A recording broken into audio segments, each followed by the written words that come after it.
In today's world, it is not uncommon for someone to try to rescue other people or to save them.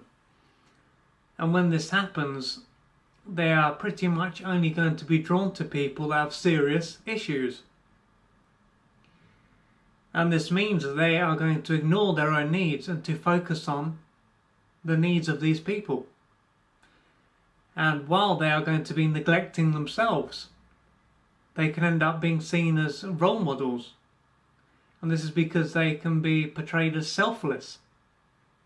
So through putting other people's needs first and neglecting their own, they can be seen as behaving in the right way.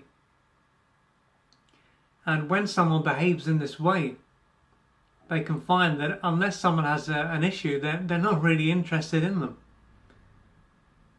And while someone like this can be endlessly trying to fix and save and rescue friends and even family, they can also have relationships with people who are in the same position. So they are never going to be in a relationship with someone who is basically their equal, who they can share and grow with, because they're going to be more like a parent.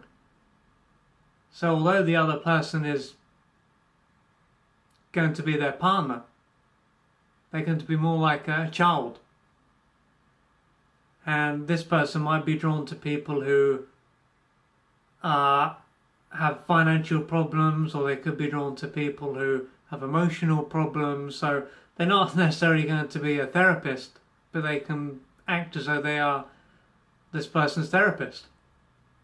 And naturally, through neglecting their own needs, it's going to be incredibly exhausting for this person, because they're going to be giving and giving and giving, but nothing is really going to come back. So they can end up being washed out and burnt out. But for some reason, although they are neglecting themselves, they can still come across as happy and as though they're living a great life. And when someone does behave in this way, when they do neglect themselves and are drawn to people with issues, it can show that they don't feel comfortable with their own needs. So the reason they are focusing on other people's needs is because this is an indirect way for them to get their needs met. So deep down they can believe that if I'm there for them, then they'll be there for me. But what they're likely to find on most occasions is that because they're drawn to people who are very needy and self-absorbed, these people don't even think about their needs. Unconsciously, these people can see them like a parent. So these people can just feel as though they're entitled to have their needs met and not to give anything in return. And the reason someone like this does neglect their needs is because they can believe that their needs are not important.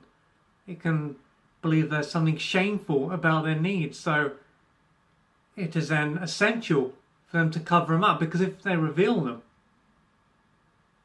they can believe that they will be rejected and abandoned.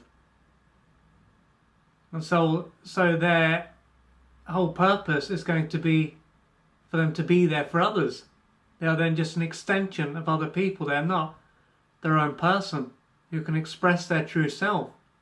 They might not even be in touch with their true self. They could just be aware of what's going on up top and be out of touch with what's going on in their body. And then how they behave is just going to be a role. And the role that they play was most likely created during their early years. So when they were younger, they might have had a caregiver who saw them as an extension of them.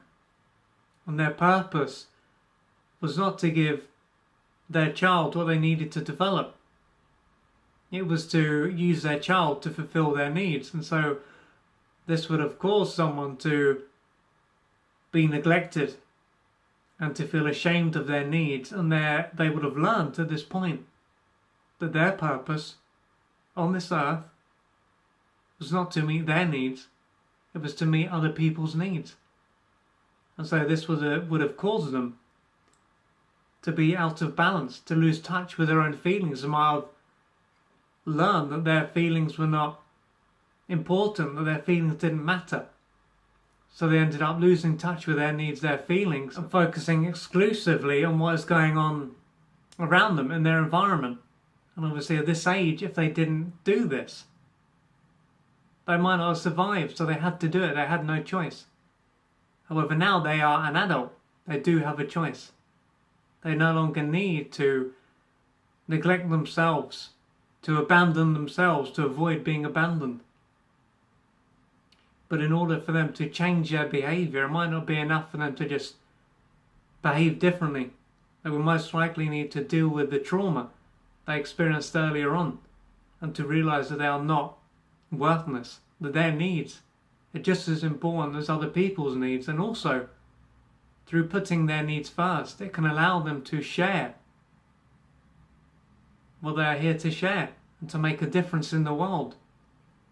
But all the time they neglect themselves, it's going to be a challenge for them to truly show up in the world and to make a difference. So if you can relate to this and you can see that you are neglecting yourself and trying to save other people and basically stopping these people from saving themselves, because it's not your responsibility to rescue or to save anyone. You're not their parent. And so if you are ready to change your life and no longer want to do this, you may need to reach out for support. Perhaps a therapist or a healer or even a support group will allow you to work through your pain and to understand that your needs are important.